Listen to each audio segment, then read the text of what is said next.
God has chosen the Normans to wipe out the English nation. Henry of Huntington. Welcome to Ancient to Recent. My name is Joseph Parkinson, and today we start a new exciting series on the anniversary of William the Conqueror's departure from Normandy to take up what he saw as his right, the throne of England. We'll be covering the causes of the Norman invasion, the process of the conquest, and how William sealed power in his hand and crushed all resistance. Episodes of the Ancient to Recent podcast are brought to you every Friday by theworldofwhiskey.co.uk, the premier place for whiskey cask investment, and are available on YouTube, Spotify, and Apple Podcasts. The Bear Tapestry begins with three men in conversation. Only one of them is seated. He holds a scepter and he wears a crown. He is identified as the King of England, Edward the Confessor. After Edward's death, he would be canonized by the Pope. Miraculous events would be attributed to him that would see the Catholic Church elevate Edward the Confessor to the status of a saint. But during his lifetime, contemporary sources don't seem to suggest that he was particularly more religious than anyone else. On the Bear Tapestry, he's shown as being an old man with a long white beard. He had lived a long life by the standards of 11th century England, living into his early 60s. But the year of his death is a very important year, very important in the history of England, the British Isles, and of all of Europe. 1066, that most important of date, that sliding doors moment in the history of England, where everything would change. There is one thing that is unquestionably miraculous about Edward. It's that he ever became the King of England in the first place. But to understand that story, what we must do is we must go deep into the mists of time. We must understand the roots of the country, of the nation, and of the people that Edward the Confessor ruled. The roots of England go back to the Anglo-Saxons, the Germanic tribes who landed on the shores of England after the collapse of imperial rule in the Roman province of Britannia, starting first as raiders and mercenaries, then becoming conquerors and then settlers. Waves of Germanic tribesmen established their rule over the land that one day would be called England. They displaced the native Celts who they pushed back to Wales or up north to Scotland, and they founded a patchwork of Anglo-Saxon states that would bear their names: East Anglia, Wessex, Essex, Sussex, Kent, Mercia. But from the 6th century, the Anglo-Saxons began to settle down, give up their raiding and marauding ways, settle into a life of farming, and to convert to Christianity. Life seemed to be good for the Anglo-Saxons. They seemed to have hit the jackpot, but things changed for them, because in 793, in the northeast of England, in a place called Lindisfarne, there arrived a people even more fearsome than the Anglo-Saxons themselves. And those people, history would remember as the Vikings. Initially, just like with the Anglo-Saxons, they raided, plundered, raped, probed defenses, and then wave after wave of Viking raiders began to land and conquer and carve out their own kingdoms. One by one, the Anglo-Saxon states fell to the advance of the Viking juggernaut. But just as it all seemed to be lost, one Anglo-Saxon kingdom, the kingdom of Wessex, led by the greatest hero in all of English history, Alfred the Great, doggedly held out against the advance of the Viking war machine. Stubbornly, Alfred refused to give ground, and his determination allowed him to rally the other Anglo-Saxon people and begin the fight back. The Anglo-Saxons began to drive the Vikings back, and in 954 AD, they captured York, the Viking capital. But as the Anglo-Saxons reconquered the north of England, they themselves had been changed as people. The collective experience of the horror of the coming of the Vikings had transformed a patchwork of small, weak, squabbling Anglo-Saxon states and had created from it a national identity. The Anglo-Saxons have been transformed into the English, and they themselves created a new nation, a new state, England, or England. One state, one nation, one people, under one king. Again, fate seems to have smiled upon the English. They had seen off the Viking invaders. But the Vikings were many things. One of the things they weren't, though, is quitters. And so in 980 AD, the Vikings were back, repeating the same tactics, first in small raiding parties, probing England's defences, testing the English resolve, and then in 991 AD, a large Viking army landed, faced the English at the Battle of Maldon, and emerged victorious. It seemed for the English that all was lost. So why was it that the English, who'd been able to so comprehensively defeat the Vikings only decades before, could lose it all? Well, decades before, they'd had Alfred the Great, the greatest hero, the greatest king in the history of England, a man who provided visionary, determined leadership. And that was the one thing that they lacked now.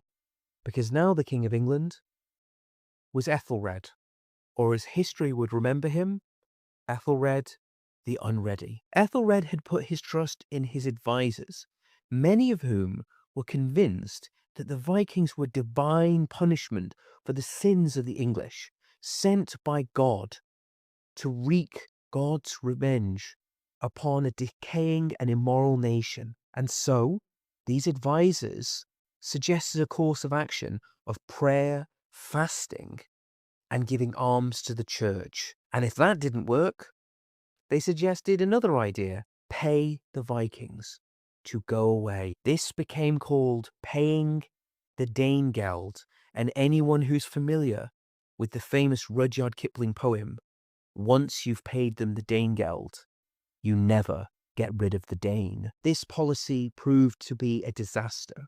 Why would the Vikings leave? The second they turn up, the English give them all their money. So the Vikings decided to stay. Ethelred realized how much of a catastrophe this policy was, and that force was going to be necessary if they were going to drive the Vikings away. But Ethelred was a terrible judge of character, and he again turned to disastrous advisors. And none could be more disastrous than Edric Striona, or as history would remember him, Edric the Grabber. Edric concerned himself only with his own personal advancement, cutting down, murdering, eliminating anyone who could threaten his position, his power, and his privilege. And so Edric was hated amongst the English aristocracy. When Ethelred was able to gather together his fleet to sail out and confront the Vikings, the leadership of the English was so divided that the English fleet ended up attacking itself, faction against faction, Englishman against Englishman. Edric had managed to convince everyone to hate him more than they hated the Vikings. And so the English fleet destroyed itself.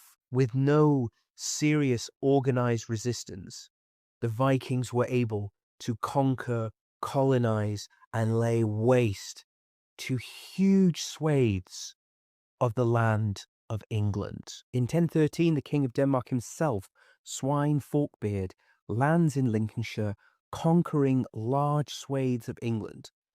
And Ethelred, seeing the writing on the wall, decides, I'm getting out of here. And he ditches England and makes a break for it over the channel to Normandy.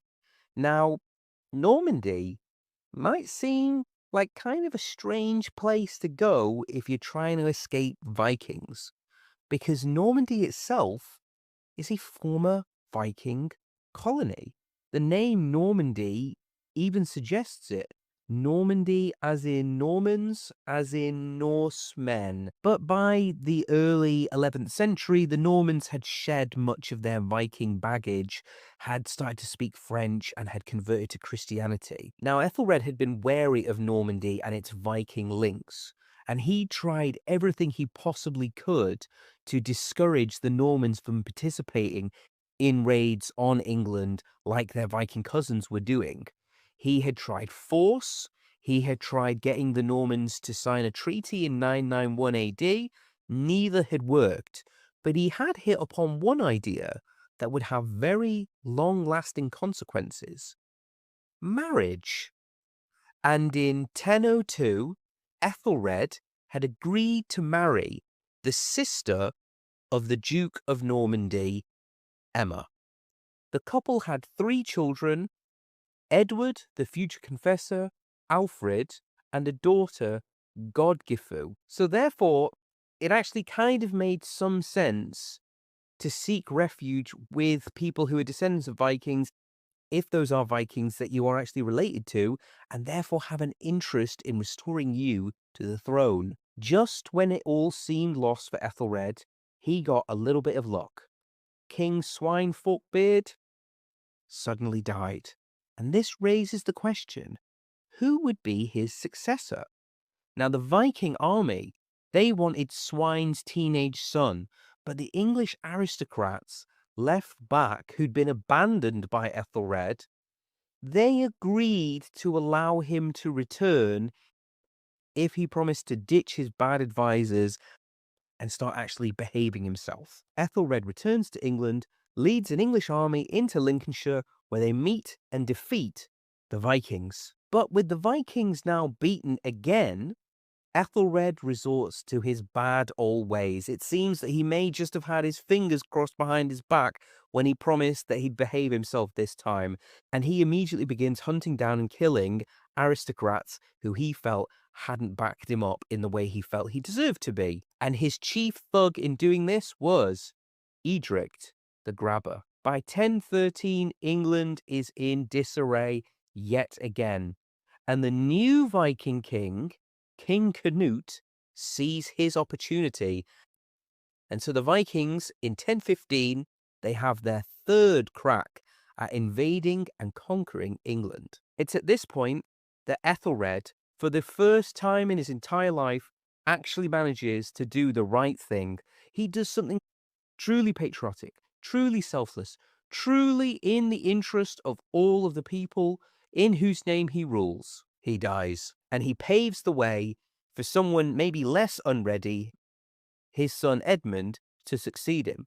Now, Edmund tries desperately to resist Canute, but Canute is a fearsome Viking warrior, and in January 1017, Canute emerges victorious and is crowned king. Edward, the soon-to-be confessor, at this point is a small child, and in 1016 he flees back to Normandy. Canute reigns with an iron fist, killing anyone who opposes him, including all 6 of Edward the Confessor's brothers.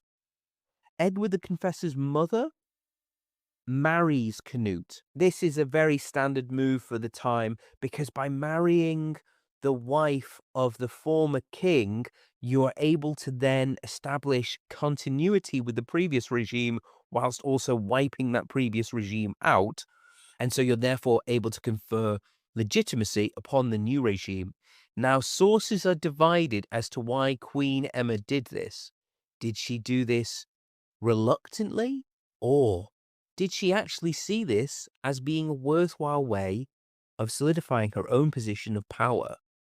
We will never know. Edward at this point is a teenager. He is the son of a little mourned, discredited, and disgraced king of a deposed regime living in exile. There's every chance that Edward would simply slip into the mists of history like so many descendants of deposed royal families. But he had allies, royal allies, over in Normandy, who had every reason to want to see him ascend the throne of England. So his Norman family, it seems, begin to plan for a Norman invasion of England some 50 years before William the Conqueror actually has his go. A fleet is gathered, Edward is prepared, the troops are ready to go, but as soon as it gets into the English Channel, it sails directly into a gale. So the fleet is diverted to Jersey, which is a small English-speaking island just off the north coast of France, where the fleet then stays, turns round, and heads back to Normandy. This is seen by Robert, the Duke of Normandy, as being divine judgment. It seems that God just isn't on the side of Edward the Confessor. The ruling class of England was decimated by these constant back and forth wars and waves of invasion. The ranks of the aristocracy were therefore replenished by new arriving Vikings. But the English aristocrats were not completely destroyed. The Vikings knew that they couldn't rule with the sword alone. They needed to have local native collaborators. And so one of the things that the Vikings were quite willing to do was to promote talented English aristocrats who they thought could serve their interests. And one of them was a man called Godwin. Godwin would make himself King Canute's essential man. He would become so important to Canute that he would even end up marrying into the Danish royal family. Canute had a number of sons by his several wives, Svein, Harold, and Harthacnut, but it was never quite clear who was the designated successor, and in 1035, King Canute dies. After Canute's death, there is a division over who should be his successor, and there are two major candidates. The first is Harold, who has the support of the aristocrats north of the Thames being the large river that flows through London in the south of England. And then there was Harthacnut. Harthacnut was supported by Queen Emma, the aristocrats in Wessex, but also by Godwin. A meeting was arranged to decide the successor, but Harthacnut was in Denmark at the time, so he actually couldn't attend. So a compromise was reached. The decision was to not make a decision. Harold would be the regent, but Harthacnut would become the ruler of Wessex. And then it was decided that at some point in the future, when both Harthacnut and Harold were available, they could make a final decision on who could be the King of England. All that was needed was for Harthacnut to sail from Denmark to England, get him in the room, and we can hash this out.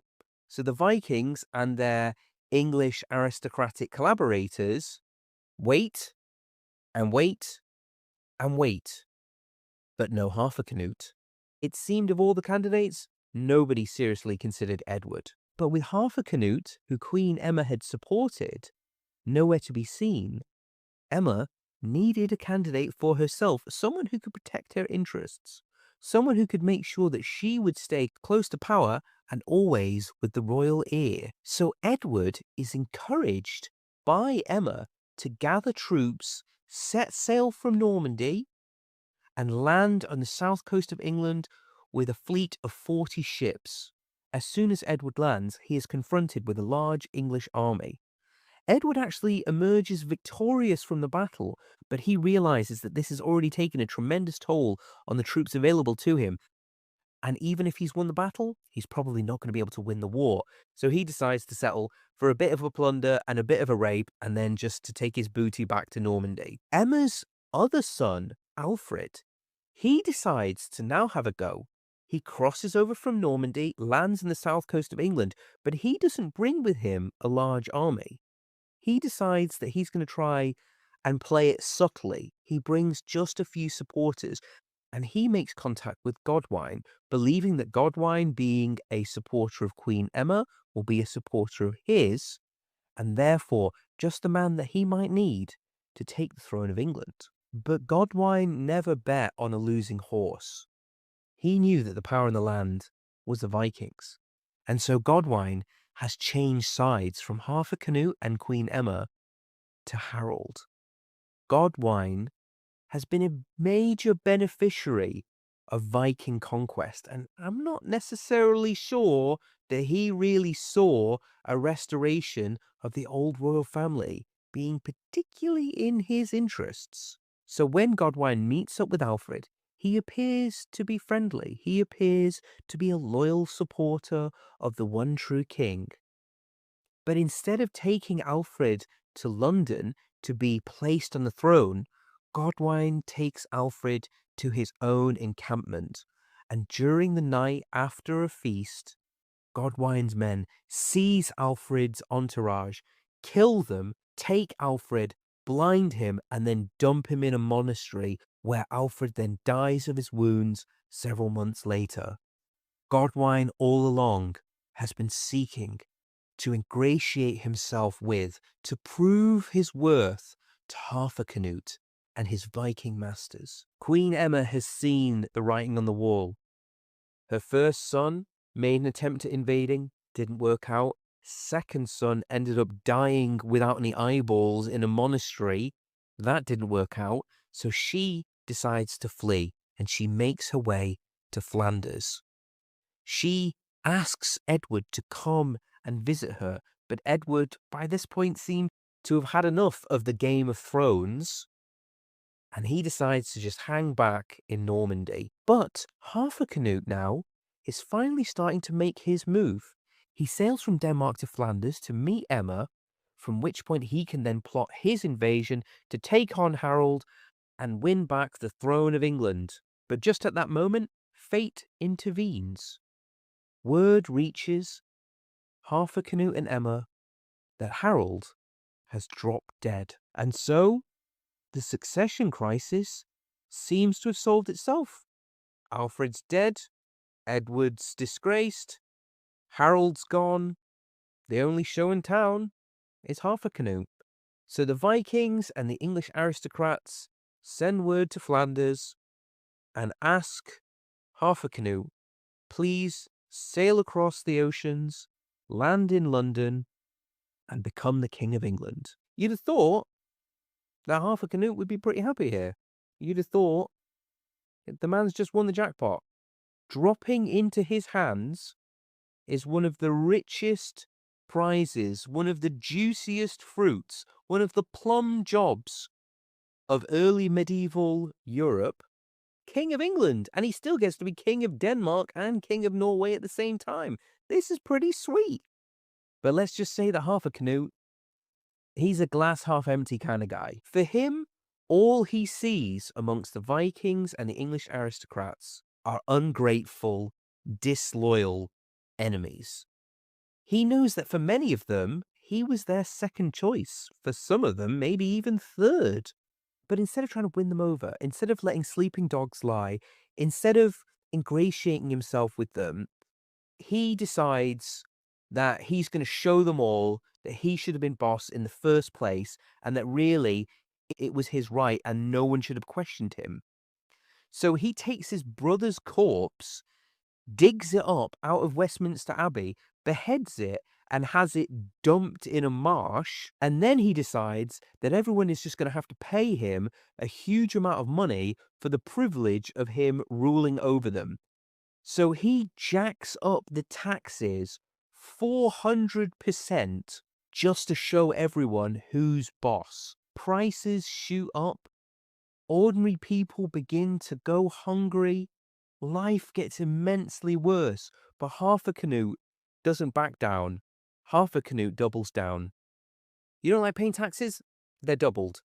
Oh, you still don't like paying taxes? Oh well, if you'll just step into this room with me and my buddies, I'm sure that we can figure a way of convincing you to change your mind.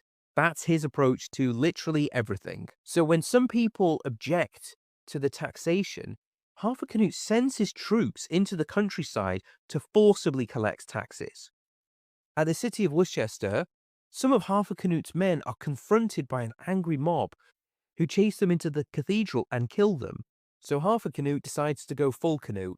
He sends his army to burn the city down, kill everyone there, and raise the entire region. So Harthacnut, his managerial style can be described as carrot in the stick.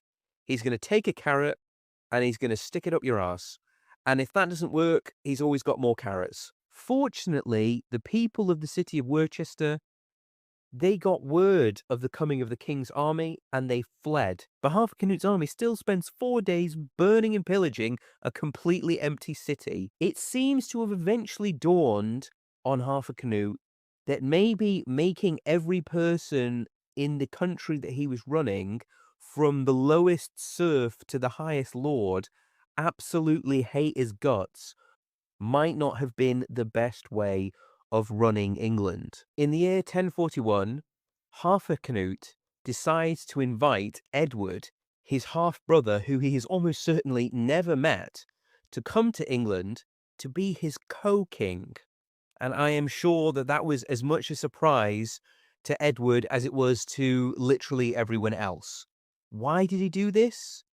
We don't actually know. When Edward arrives, the aristocrats of England gather together to swear allegiance to him on the condition that he stays loyal to them and he obeys the law. On the 8th of June, 1041, whilst attending a wedding, Harthacnut collapses and dies. The Anglo-Saxon chronicles state, Harthacnut died as he stood at his drink, and he suddenly fell to the earth with an awful convulsion, and those who were close by him took hold of him, and he spoke no words afterwards.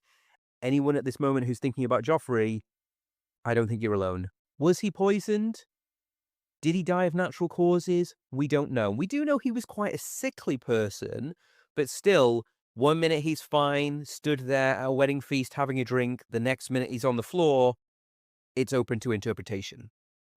At this moment, by the strangest, most bizarre, one could almost say miraculous series of events, Edward the Confessor is the only man standing. Before we dive back into the story of Edward the Confessor, William the Conqueror, and the Norman Conquest, a quick word from our sponsor, World of Whiskey. Some things only get better with age. A fine single malt is one of them. That's why whiskey cask investment has such serious allure. With World of Whiskey, you can own a share of Scotland's most iconic export. You'll get full certification of ownership, delivery orders, and access to rare expressions that few ever taste. And in the UK, there's no capital gains tax when you sell. Now, this is not financial advice. Investing carries risks, and you must be over 18. Remember to drink responsibly and invest responsibly, and a great place to start is with worldofwhiskey.co.uk.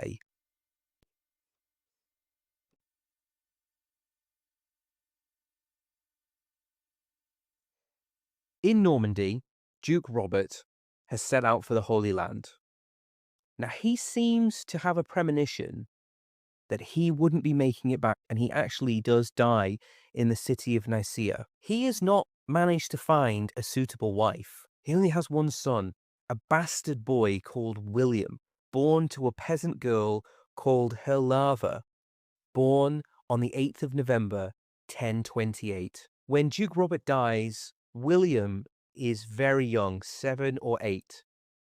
But because Robert seems to have had this premonition that he wouldn't be coming back, he's made a point of selecting a bunch of key advisors to guide and support William through the task of governing Normandy. William's claim to the dukedom is backed by the King of France, Henry I, and also by Robert, the Archbishop of Rouen. Robert is the main power broker, but in March 1037, the Archbishop dies. And without his biggest support, anarchy breaks out in Normandy. But William still has friends. He has Alan, the Count of Brittany, and Gilbert, the Count of Brionne, both acting as his protectors. But very soon, the anarchy overtakes them. Alan dies in battle, and Gilbert is assassinated.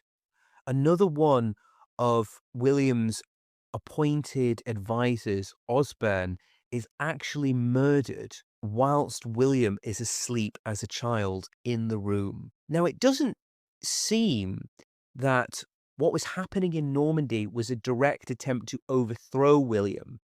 It seems instead that it was rival families who wanted to isolate William and to then place their own family members in position of power and authority so that they could then manipulate William. William could be the figurehead, but they would be running the show behind the scenes, all the while weakening royal authority. And there was no better sign of establishing your own independent power base than by building your own castle. Noblemen at this time weren't meant to have castles. The king has a castle. Castle is a military installation. If a nobleman has got his own castle, that means he's got his own power base. And it's at that moment where Normandy is in anarchy that you start seeing other noblemen building their own castles. The coup attempt against William's power, if not necessarily to remove him, seems to have also been backed by Henry I, the King of France. But very soon, the Norman nobles realized that though it's very easy to get the King of France involved in Normandy's affairs, once he's in, it's very hard to get him out. William, however, is able to outmaneuver his rivals. And he's able, even as a teenage boy, to ally himself with people who he believes do have the kingdom's best interests at heart to outmaneuver the disloyal nobles. He's able to begin the process of building his own power base, free from people seeking to manipulate him. But as he does this, this leads to a backlash from certain Norman nobles, centered around one called Guy of Burgundy. And in 1046, Guy stages a revolt to remove William. But William is able to then play off the role that Henry plays within Norman politics by making himself a vassal of the King of France. He's able to then summon the resources, the materiel, the firepower of the much larger, much more powerful French state and direct that against his enemies. William and Henry join together, and in 1047, near Caen, at the battle called Valais d'Unez, Henry and William defeat Guy of Burgundy. William is now firmly in control, centralizing power in his hands. And the first thing that he does in Normandy, he makes sure to knock down all of the castles that the other nobles have built. On Easter Sunday 1043, Edward the Confessor is crowned King of England. He makes one move straight away, a decisive move. Queen Emma, who had been involved in so much maneuvering, backing one candidate and then dropping them when another one seemed to be a better bet, he moved to neutralize her. He sent his troops to her estates to confiscate her property, her money, her wealth, and to once and for all end her maneuvering and manipulation behind the throne. And there's a very good reason for this, because she was up to her old games yet again. An old threat was stirring across the North Sea once more, a threat that had been visited upon the people of England again and again. The Vikings had a new king, Magnus, King of Norway. Magnus had been elected by Norwegian nobles 10 years before to act as a rival to Harthacnut, and had challenged Harthacnut for his power in Denmark. That is the exact reason why Harthacnut had not been able to make his way to England to meet with his brother Harold when King Canute died. But eventually Magnus and Harthacnut had come to an agreement. Whichever one of them died would be the other's successor. So in 1042, when Harthacnut died, as far as Magnus was concerned, he was the legitimate heir to everything that Harthacnut had. He already had Denmark, he already had Norway, so England was his too by right. But fate intervened against Magnus because King Canut's sister had a son called Svein Eriksson, and he raised an army in Denmark and contested Magnus's claim to the Danish throne. After much fighting, it seems that Magnus is about to emerge victorious over Svein, but just as Magnus is about to win out in October 1047, he dies. The throne of Denmark passes to Svein, the throne of Norway goes to Magnus's uncle, and another rival of Edward the Confessor is out of the way. Maybe we shouldn't be calling him the Confessor. Maybe he should be Edward the Lucky. But where did this leave Godwine? Godwine really had his interests wrapped up in Viking rule, and Godwine had been playing a few games himself. He had been implemented in the murder of King Edward's brother Alfred, but he'd also been part of the maneuvers that had brought Edward to power. So never one to bet on a losing horse, and it seems that Edward is the man in charge. Godwine, yet again, turns around 180 degrees and starts to try and ingratiate himself with Edward. He gives Edward gifts. He pours on the flattery. He declares his loyalty and commitment to the one true king, King Edward. And he even manages to get Edward to marry his daughter, Edith. So did Edward fall for this flattery? Did he just say, bygones be bygones, let's forget all about it? Yeah, I remember something happened about where all of a sudden my brother didn't have any eyes after you and him had a chat, and then he died, but we'll just all forget all about that. Is that what happened? Or was there something else? Was Edward doing a little bit of calculations for himself? You see, Edward had a bit of a problem. Edward was the son of a deposed king. He didn't really have any power base in England itself. He was reliant for support from people who were lending it to him because they thought it was in their interests. He kind of had got the throne by default.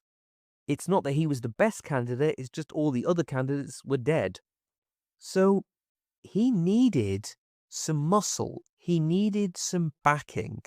And that was something that Godwine could provide for him. Godwine had allies and supporters in every town and village, in every shire and county in England. Godwine was the essential man of the kingdom. Now, Godwine couldn't remove Edward himself. He knew that he couldn't personally supplant the king. But Edward also knew that if Godwine did team up with a rival claimant, they would have more than enough to push him out. So by allying with Godwine, he's able to strengthen his own position and also to neutralize a major threat. But by all accounts, that doesn't mean that Edward loved Godwine. He still remembered, you're the guy who killed my brother. I remember that. Don't you forget, because I'm not going to be forgetting anytime soon. And so even though he married Edith, the daughter of Godwine, it appears that it was very much for show. They never produced a child. Maybe they never consummated the marriage. We will never know this. The threat from Scandinavia still hadn't gone away. In 1048, the coasts of Kent and Essex were attacked by Viking raiders. Essex again was attacked in 1049, so Edward knew his position in his own kingdom was weak. He was on the throne, but he was dependent upon the support of a man who manipulated him and who he hated. And he also knew that the Viking threat was still there. So Edward came up with a plan. He was going to solve all of his problems at the same time. And there was one person who would be essential to Edward securing the future of his kingdom. And that one person was William, the Duke of Normandy.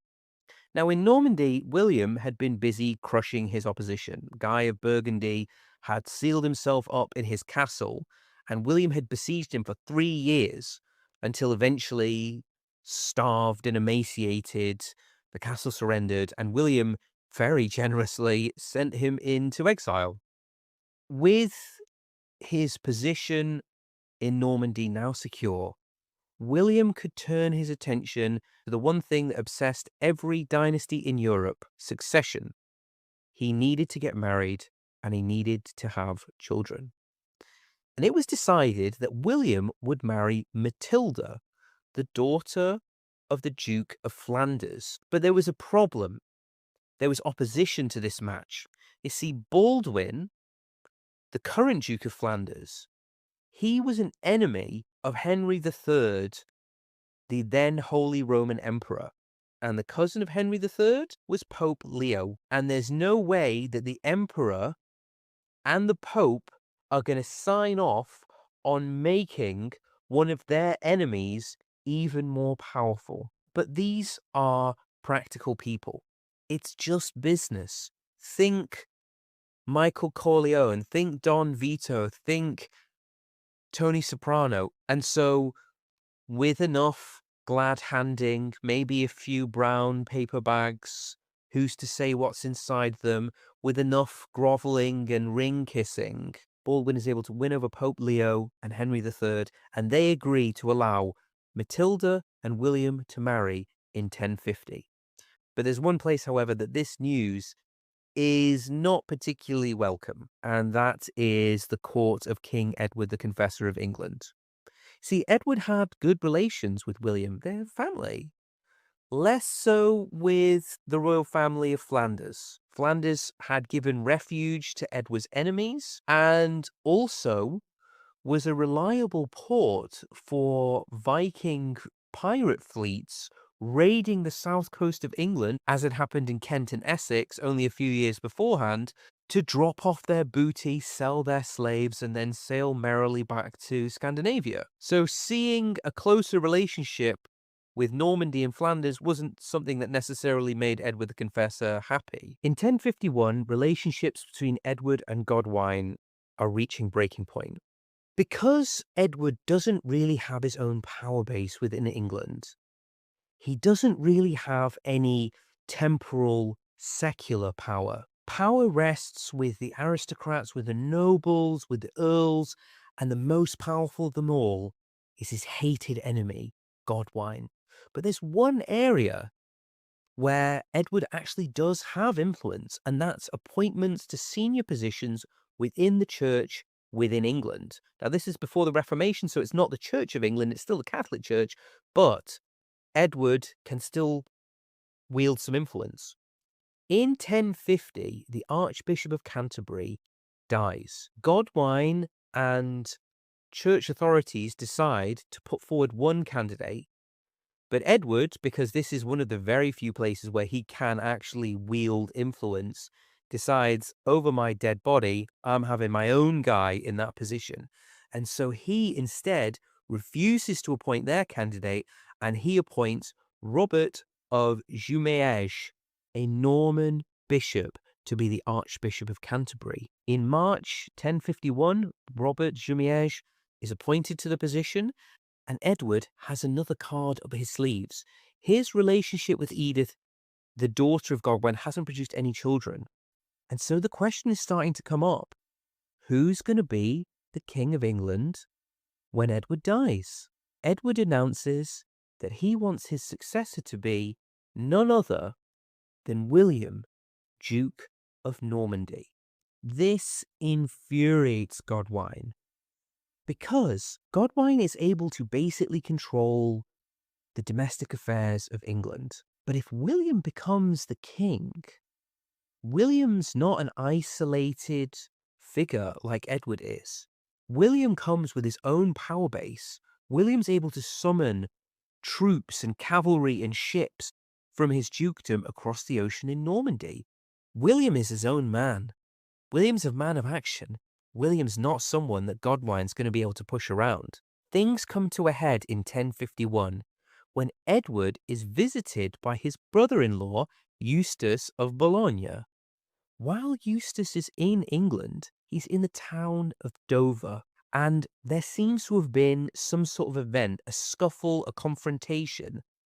The long and the short of it is that Eustace is insulted, incensed that his relatives should be put upon, Edward orders the town to be punished exactly as Harthacnut did with the town of Winchester. The town of Dover is in the earldom of Kent. And who is the Earl of Kent? Godwin is. This is Edward's opportunity. Edward orders Godwin to punish the people of Dover, knowing that, of course, if he goes ahead with it, he'll be weakening his own power base. Godwin refuses. And Edward is able to say to the other earls, the other aristocrats in England, I'm the king, my family has been insulted, I have made a direct order of which we have a legal precedent for, that the people who are responsible for this insult must be punished. It is my legal right to give this order and to have my honor restored. And one of my subordinates sworn an oath of loyalty to me to uphold my laws is refusing to live up to his oath of allegiance. Edward is able to summon the other earls who bring their troops to support him. Finally, it is Edward's opportunity to put Godwin in his place. That being said, I don't think there's a huge desire for a civil war in a country that's already been through so many revolutions and turmoil and invasion. The two sides meet. It's very clear that Edward has the backing of the vast majority of the Earls of England. Legally speaking, he's right. He has the law on his side. It's decided that instead of a pitched battle, there'll be a meeting. Godwin and King Edward meet outside of London. And Godwin knows that if it really comes down to it, if we're really going all the way here, the king's going to win, Godwin's going to lose, and Godwin's probably going to end up dead. So Godwin has been outmaneuvered here. He needs to do a bit of groveling. And so he says to Edward, what can I do to have the king's peace? Edward has got him exactly where he wants him. And Edward looks him straight in the eye. The man who's manipulated him, who's controlled him, who's forced him into a marriage he didn't want. And finally, he has him exactly where he wants him. And he says, you can have the king's peace when my brother walks up out of his grave into this room and forgives you. Then you can have the king's peace. And until then, never. The king decides that he is going to break Godwin once and for all. He's going to end any threat that Godwin or his family will ever impose upon him. He strips him of his land. He takes Godwin's daughter, the queen, his wife, and he imprisons her in a monastery. And he forces Godwin and his children and his family to flee the country completely defeated. Godwin sails for Flanders. It seems that Edward, against all the odds, has emerged victorious, triumphant. He's seen off Canute, Harold, Harthacnut, Magnus. Now he's seen off Godwin. He's top of the mountain.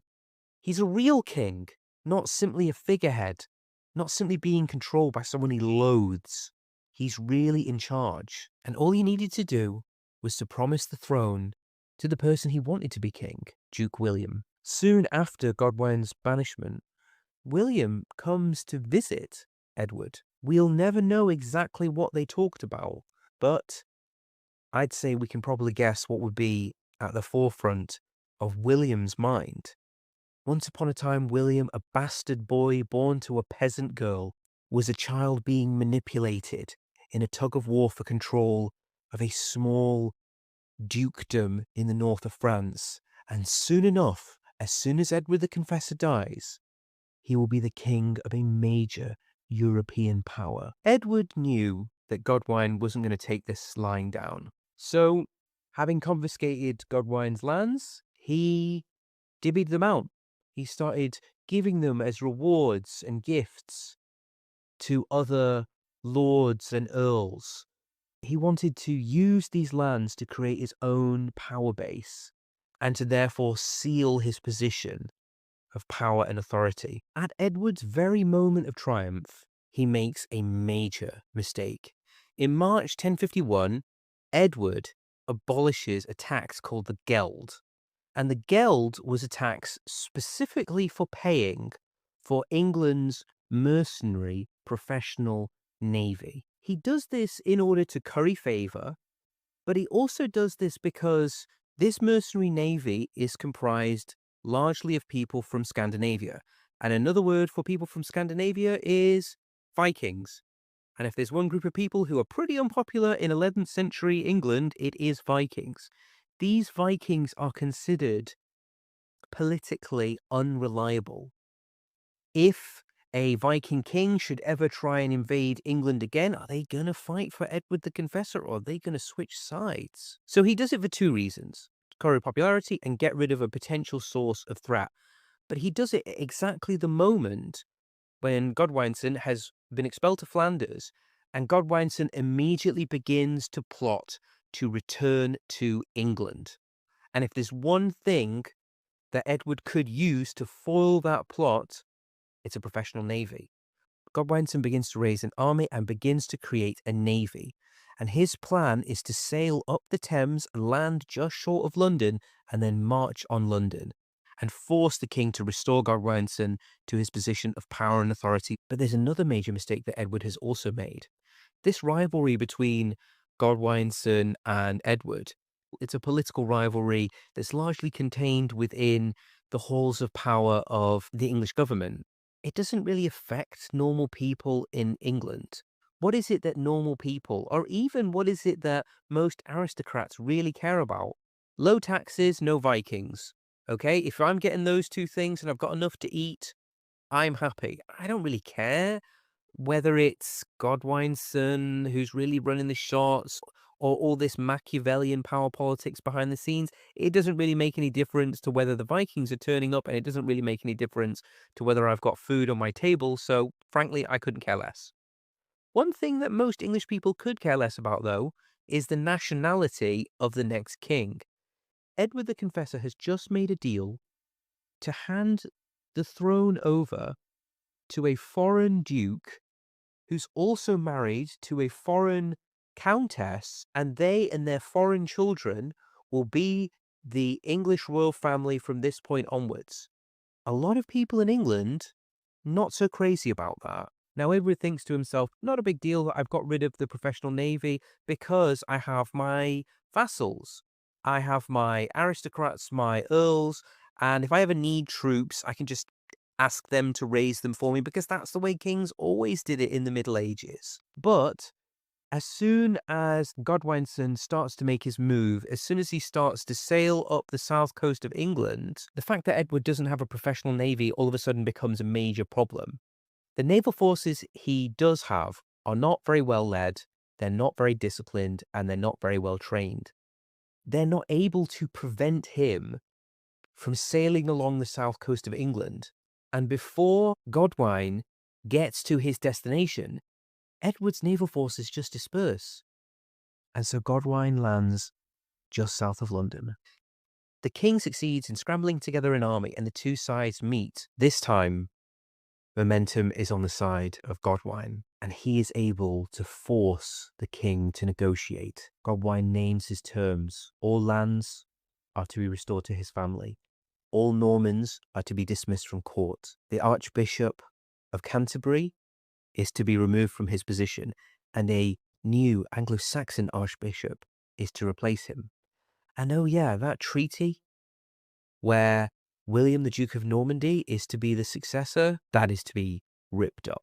The Norman advisors, as well as the former Archbishop of Canterbury, Robert, make their way to Normandy, and they tell Duke William the news. His dream, the dream of a bastard boy born to a peasant girl, of one day being king of one of the greatest, richest, and most powerful nations in all of Europe, has just been torn apart by the Godwin family.